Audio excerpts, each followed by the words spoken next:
Traps. They come in all forms. You've got the classics.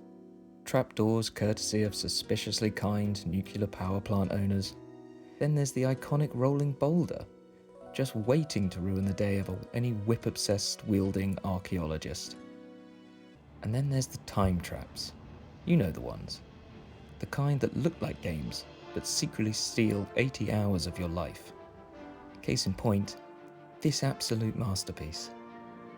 I mean, look at it. And look at me. I'm a vampire. With a glowing-eyed horse. Killing everyone I see. And somehow, I'm still on the good side of the guards while I'm trying to assassinate someone.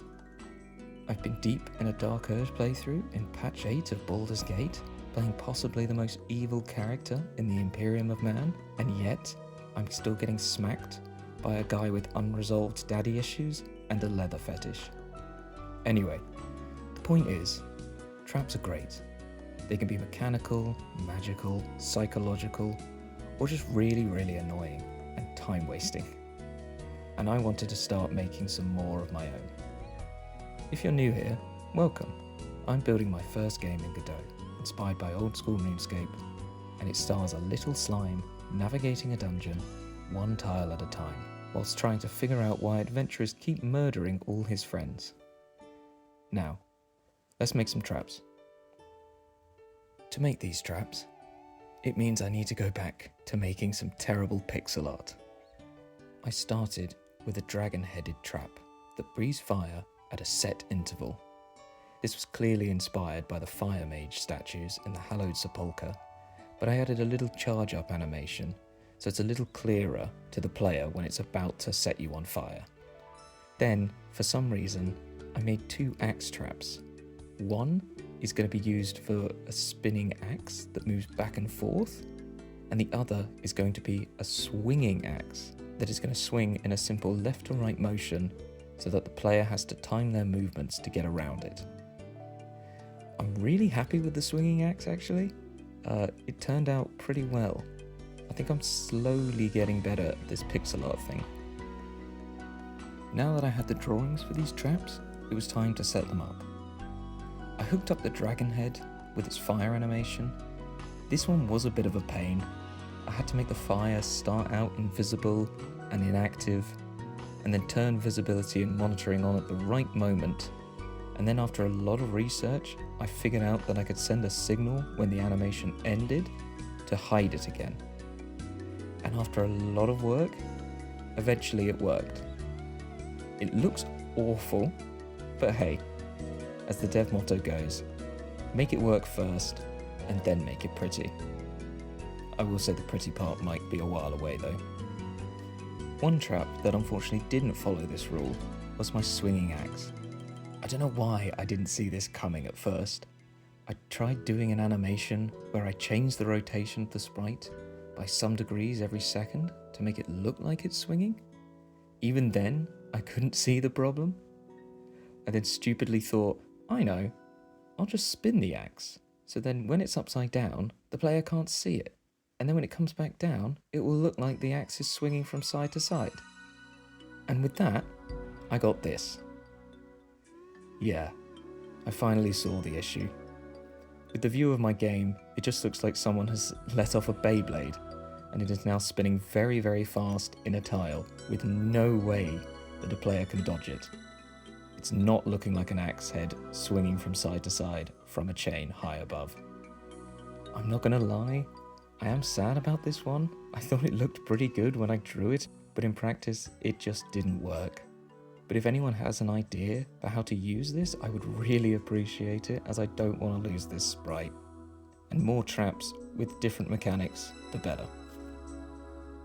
Because of this failure, or unfortunate attempt, I came up with a sort of distraction that I ended up putting way too much time into.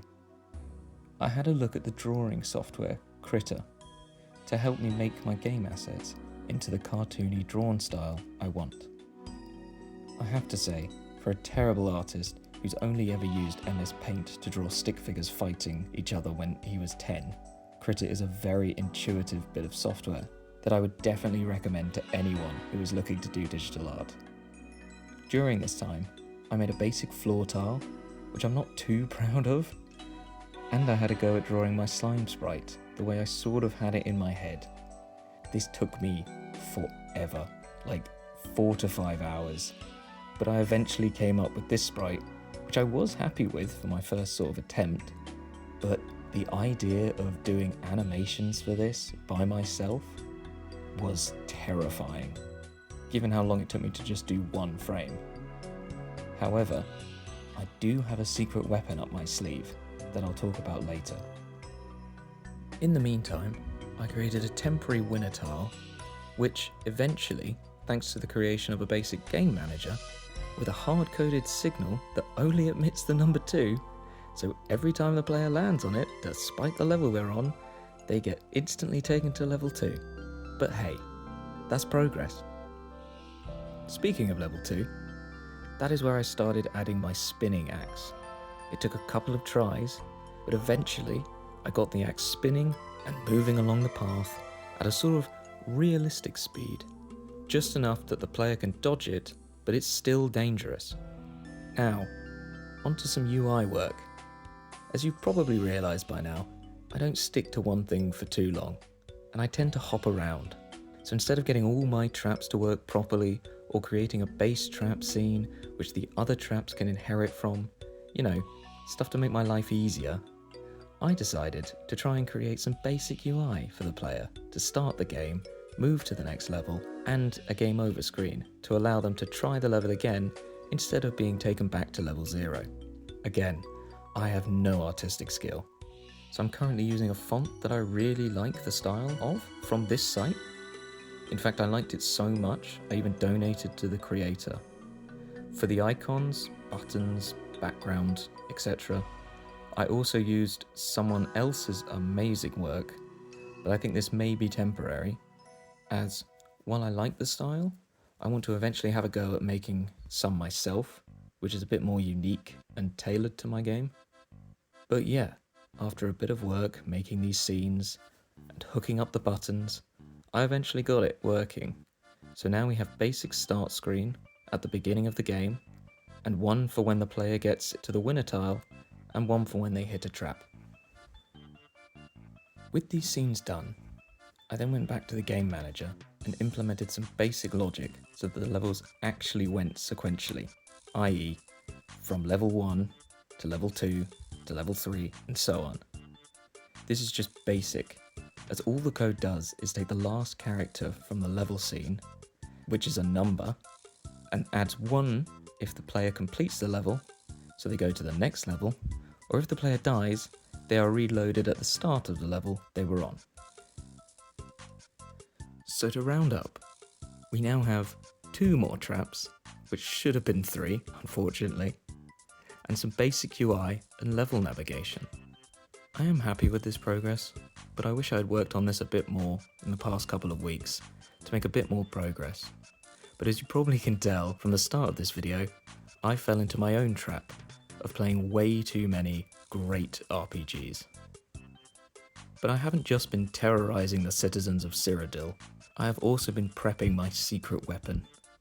And that secret weapon is my wife. Specifically, my wife's incredible art skills. Like honestly, I asked her to make a quick mock-up of my slime character, and I kid you not, in 45 minutes, she whipped up these 5 sprites for basic animation. She also had a go at doing some floor and wall tiles, and put my work to shame. Honestly, it is insane. She is currently busy finishing some personal work of hers, but once that is done, she has said she'll be my first employee that will be paid in food and occasional chess games against me. Honestly, side note, she is addicted to chess. It is becoming a slight problem, but it's better than paying her a salary. Finally, I wanted to thank all the support I got from my last video, and to the lovely people who pointed out that my audio was coming out only one headphone. Sorry about that. And how to fix it. Thank you so much. I've also been posting to Reddit and getting more feedback on my game. I'm looking to add more visual and audio cues for the tick movement mechanic to let the player know when they can move again, as well as adding more traps and levels. But that is it for this video. Thank you so much for watching, and I'll see you next time.